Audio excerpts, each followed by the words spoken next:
Hi welcome to Suman TV. Pigmentation అంటే మంగు మచ్చలు. మనం ఎంత ఫెయిర్‌గా ఉన్నా కూడా ఆ పిగ్మెంటేషన్ వచ్చిందనంటే అందవిహీనంగా మారిపోతూ ఉంటుంది. చాలామందిని చూస్తూ ఉంటాం. మంచి కలర్‌తో ఉంటారు. కానీ ఈ పిగ్మెంటేషన్ వచ్చిన తర్వాత కనీసం బయటికి రావడానికి కూడా ఇబ్బంది పడుతూ ఉంటారు. సో, నార్మల్ స్కిన్ తోటి బయటికి రావాలంటే చాలా ఇబ్బందిగా ఫీల్ అవుతూ ఉంటారు. మరి ఈ మంగు మచ్చల్ని ఎలా తొలగించుకోవాలి? దీనికి ఎటువంటి ట్రీట్మెంట్ అందుబాటులో ఉంది? ఈ విషయాన్నే తెలుసుకుందాం. మనతో పాటు ఉన్నారు Keha skin and hair clinic నుంచి డాక్టర్ దుర్గా కళ్యాణి గారు. Hello ma'am. హలో అండి. మ్యామ్, సో ఎంత మంచి ఫెయిర్‌గా ఉండేటటువంటి స్కిన్ ఉన్నప్పటికీ కూడా, అంటే ఫెయిర్ ఇన్ ద సెన్స్ మంచి తెల్లగా ఉండి ఎంత బాగున్నప్పటికీ కూడా చాలా మందికి పాపం ఫేస్ దగ్గరకు వచ్చేటప్పుడు కల్లా ఆ పిగ్మెంటేషన్ తోటి సఫర్ అవుతూ, సో మేకప్ వేసుకున్నా కూడా చాలా మందికి కవర్ అవ్వదు అది. సో దాంతో చాలా సఫర్ అవుతూ ఉంటారు. సో మరి దీని నుంచి బయటపడాలంటే అసలు ఎందుకు వస్తుంది? ఫస్ట్ థింగ్, ఇదేమైనా జెనెటిక్ గా వచ్చే ఛాన్స్ ఎంతవరకు ఉంటుంది? సో ఎలాంటి ట్రీట్మెంట్ ఉంటుంది? సో పిగ్మెంటేషన్ అనేది ఓన్లీ మంగు మచ్చలే కాదు, చాలా డిఫరెంట్ టైప్స్ ఉంటాయా? కొంతమందికి ప్యాచీగా ఉండొచ్చు ఒకటే ప్లేస్ లో, కొంతమందికి ఫుల్ ఫేస్ ఉండొచ్చు, కొంతమందికి బాడీ అంతా కూడా ఉండొచ్చు. సో ఇలా డిఫరెంట్ వెరైటీస్ లో ఉంటుంది.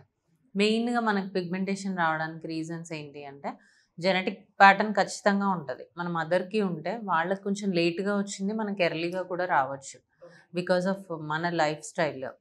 తర్వాత ఇప్పుడున్న stress, pollution, sunscreen apply చేసుకోకుండా బయట లైట్స్కి కానీ లేదంటే బయట ఎన్వైరన్మెంట్కి ఎక్స్పోజ్ అవ్వడము, తర్వాత కొన్ని ఓటీసీ ప్రోడక్ట్స్ యూస్ చేయడము, అంటే మనకు పడుతుందా లేదా అనేది తెలియకుండా యూస్ చేస్తూ ఉంటారు.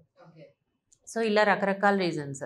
ఫీమేల్స్లో అయితే థైరాయిడ్ కానీ లేదంటే అదర్ హార్మోనల్ ఇష్యూస్, వీటి వల్ల కూడా పిగ్మెంటేషన్ అనేది వస్తుంది. అంటే చాలా మంది అంటూ ఉంటారు, బాగా ఫెయిర్ గా ఉండే స్కిన్ ఎవరికైతే ఉంటుందో వాళ్ళే ఎండలోకి వెళ్ళేటప్పుడు మాక్సిమం ఇట్లాంటి మచ్చలు ఏర్పడుతూ ఉంటాయని. సో ఫెయిర్ గా ఉన్న స్కిన్ ఎక్కువ ఎండని టాలరేట్ చేయలేదన్నమాట. వాళ్ళు సన్ స్క్రీన్ ఇంకా కంపల్సరీ యూజ్ చేయాలి. డార్క్ గా ఉన్న వాళ్ళకి ఏంటంటే ఆల్రెడీ మెలనిన్ ఉంటుంది వాళ్ళలో, కాబట్టి నార్మల్ గా ఉంటుంది స్కిన్. సో ఇట్లా పిగ్మెంటేషన్ రావడానికి రకరకాల రీజన్స్. కొన్ని డిఫరెంట్ కైండ్స్ ఆఫ్ పిగ్మెంటేషన్ చూపిస్తాను. సో ఇది మెలాస్మా, మీరు అన్నట్టు మంగు మచ్చలు. కొంతమందికి ఇలా చీక్స్, నోస్ పైన కూడా వస్తుంది, అప్పర్ లిప్ కూడా వస్తుంది. సో ఈ మంగు మచ్చలు అనేది ఏంటంటే మనం స్టార్టింగ్ స్టేజ్ లో వస్తేనే తగ్గించడం చాలా ఈజీ అన్నమాట. ఎందుకంటే ఓన్లీ సూపర్ఫిషియల్ లేయర్ వరకే ఉంటుంది. అది డీప్ వెళ్తున్న కొద్దీ మనకి ట్రీట్మెంట్ ఆప్షన్స్ అనేవి తక్కువగా ఉంటాయి. అండ్ ఇది మొత్తం ఫేస్ అంతా డార్క్ అవ్వడము, ఇది డిఫ్యూజ్ అన్నమాట. కానీ ఇది బ్లాక్ స్కిన్, వాళ్ళకి మెలనిన్ బానే ఉంటుంది కదా, అయినప్పటికీ కూడా బాగా బ్లాక్ గా ఈ కండిషన్ లో ఏంటి అంటే, ఒకటి హెయిర్ కలర్. మనం హెయిర్ కలర్ ఎప్పుడైతే వెరీ డార్క్ బ్లాక్ యూజ్ చేస్తామో హెయిర్ తో పాటు స్కిన్ కూడా డార్క్ అవుతూ ఉంటది. హెయిర్ కలర్స్ వేసుకున్నా కూడా వస్తుంది. హెయిర్ కలర్స్ వేసుకుని చాలా మంది ఏమంటారంటే, మేము 10 years నుంచి వేసుకుంటున్నాము ఇదే హెయిర్ కలర్, కానీ ఇప్పుడే వచ్చింది అంటారు. సో నువ్వు వేసుకున్న హెయిర్ కలర్ స్కిన్ లో డిపాజిట్ అవుతూ అవుతూ మన ఏజ్ పెరుగుతున్న కొద్దీ స్కిన్ సెన్సిటివ్ అయిపోతుంది, అప్పుడు బయటకు వస్తుంది. సో అలాగా వీళ్ళల్లో వస్తుంది అనమాట. ఇంకొకటి స్టిరాయిడ్ ఇండ్యూస్డ్. చాలా మంది తెలియక ఫెయిర్నెస్ క్రీమ్స్ అనుకొని స్టిరాయిడ్స్ అప్లై చేస్తూ ఉంటారు.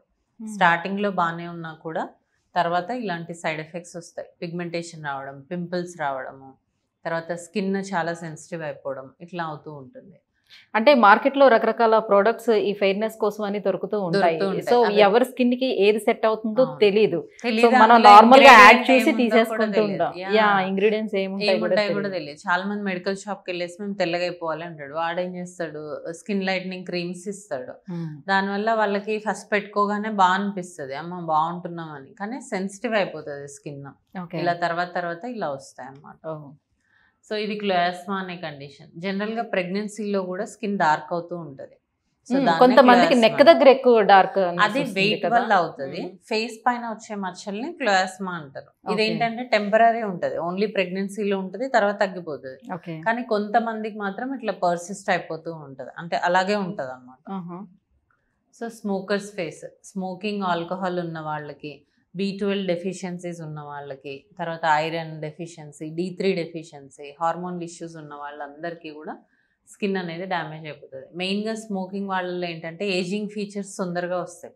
పిగ్మెంటేషన్ కానీ, ముడతలు కానీ, ఇలాంటివి ఎక్కువగా ఎర్లీగా చూస్తూ ఉంటాం. సో అట్లా పిగ్మెంటేషన్ వచ్చినప్పుడు మన దగ్గరికి వచ్చినప్పుడు అసలు ఎందుకు వస్తుంది అనేది మనం ఎంక్వైరీ చేయడం జరుగుతుంది. లైక్ ఇప్పుడు B12 డెఫిషియన్సీ, ఐరన్, D3 ఈ డెఫిషియన్సీస్ ఉన్నాయా, ఫస్ట్ స్టెప్. జెనెటిక్గా ఉందా, స్ట్రెస్, హార్మోన్ ఇంబ్యాలెన్సెస్ ఏమన్నా ఉన్నాయా, హార్మోన్ టెస్ట్లు కూడా మనం చేస్తాం అనమాట. సో ఇది ఎందుకు వస్తుంది అనేది ఫస్ట్ మనం ఫిక్స్ చేసుకున్న తర్వాత ట్రీట్మెంట్కి వెళ్తాం. ఎవరైతే మనకి ఎర్లీ స్టేజెస్లో వస్తారో, తక్కువగా ఉన్నప్పుడు వస్తారో వాళ్ళకి ఓన్లీ క్రీమ్స్, సన్ స్క్రీన్ వాడుకోండి, కొన్ని పిగ్మెంటేషన్ క్రీమ్స్ వాడండి అని చెప్పేస్తాం. దాంతో తగ్గలేదు అప్పుడు మనము కెమికల్ పీల్స్ కానీ కొన్ని లేజర్స్ కానీ చేయడం జరుగుతుంది. కొంతమందికి PRP కూడా చేస్తాం ఫేస్కి. సో ఇట్లా చాలా డిఫరెంట్ వెరైటీస్ ఆఫ్ ట్రీట్మెంట్స్ ఉంటాయి. సో ఈ కెమికల్ పీలింగ్స్ ఇవి చేసుకునేటప్పుడు స్కిన్ సెన్సిటివ్ అవ్వదు అంటారా? అవ్వదు. ఇప్పుడు ఇప్పుడు డార్క్ స్కిన్ ఉంది కానీ మైల్డ్ పిగ్మెంటేషన్ ఉంది, వాళ్ళకి ఒకలాంటి చేయాలి. ఫెయిర్ స్కిన్ ఉన్న వాళ్ళకి ఒకటి చేయాలి. డెప్త్ ఆఫ్ పిగ్మెంటేషన్ని బట్టి ఓన్లీ సూపర్ఫిషియల్ ఉంటే ఒకలాగా, డీప్ ఉంటే ఒకలాగా, ఇలా డిఫరెంట్ వెరైటీస్లో మనం చేయాల్సి ఉంటుంది. అందరికీ ఒకటేలాగా చేస్తే స్కిన్ బర్న్ అయిపోతుంది. సో అలా వాళ్ళకి లేజర్ కూడా దానికి కాంబినేషన్ ఇస్తారు. ఇస్తాం. ఓకే. సో లేజర్ ఏంటంటే మనకి చాలా డీప్గా ఉన్నా అది సక్ చేస్తుంది అనమాట పిగ్మెంటేషన్ని. సో ఎవరికైతే ఓన్లీ పైన కాకుండా డెప్త్లో ఉంటుందో వాళ్ళకి లేజర్ సజెస్ట్ చేస్తాం. కొన్ని ఇంజెక్షన్స్ ఉంటాయి. దీంతో పాటు లైఫ్ స్టైల్ చేంజెస్, అంటే ఇలాంటి డైట్ తినండి, లేదంటే పడుకోండి, స్ట్రెస్ ఫీల్ అవ్వకండి, లేదంటే స్లీప్లెస్ ఉండడం వల్ల కళ్ళ చుట్టూ డార్క్ సర్కిల్స్ ఇవి రావచ్చు. కొంతమంది ఒబేస్, వెయిట్ ఉన్నప్పుడు ఇక్కడ పిగ్మెంట్ అనేది ఉంటుంది. సో వాళ్ళకి వెయిట్ రిడక్షన్ ఇలాంటివి సజెస్ట్ చేయడం జరుగుతుంది. జనరల్లీ ఇప్పుడు ఒకసారి LT విత్ మీరు కెమికల్ పీలింగ్ ఇలాంటివి తీసుకున్నారని అనుకుందాం. సో ఎన్ని ఇయర్స్ మళ్ళీ మధ్యలో గ్యాప్ ఇచ్చిన తర్వాత మళ్ళీ వాళ్ళు తీసుకోవచ్చు అంటారు? సో అది డిపెండ్స్ ఆన్ వాళ్ళ స్కిన్ ని బట్టి ఉంటుంది. ఒకవేళ వాళ్ళది బాగా సన్ కి ఎక్స్పోజ్ అయ్యే జాబ్ అయితే గనక వాళ్ళకి కొంచెం త్వరగానే మళ్ళీ పిగ్మెంటేషన్ వచ్చే ఛాన్స్ ఉంటుంది. అంటే ఎవరైతే సన్ స్క్రీన్ వాడుతూ కొంచెం స్కార్ఫ్ అది యూజ్ చేస్తారో వాళ్ళకి అవసరం ఉండదు అంతగా.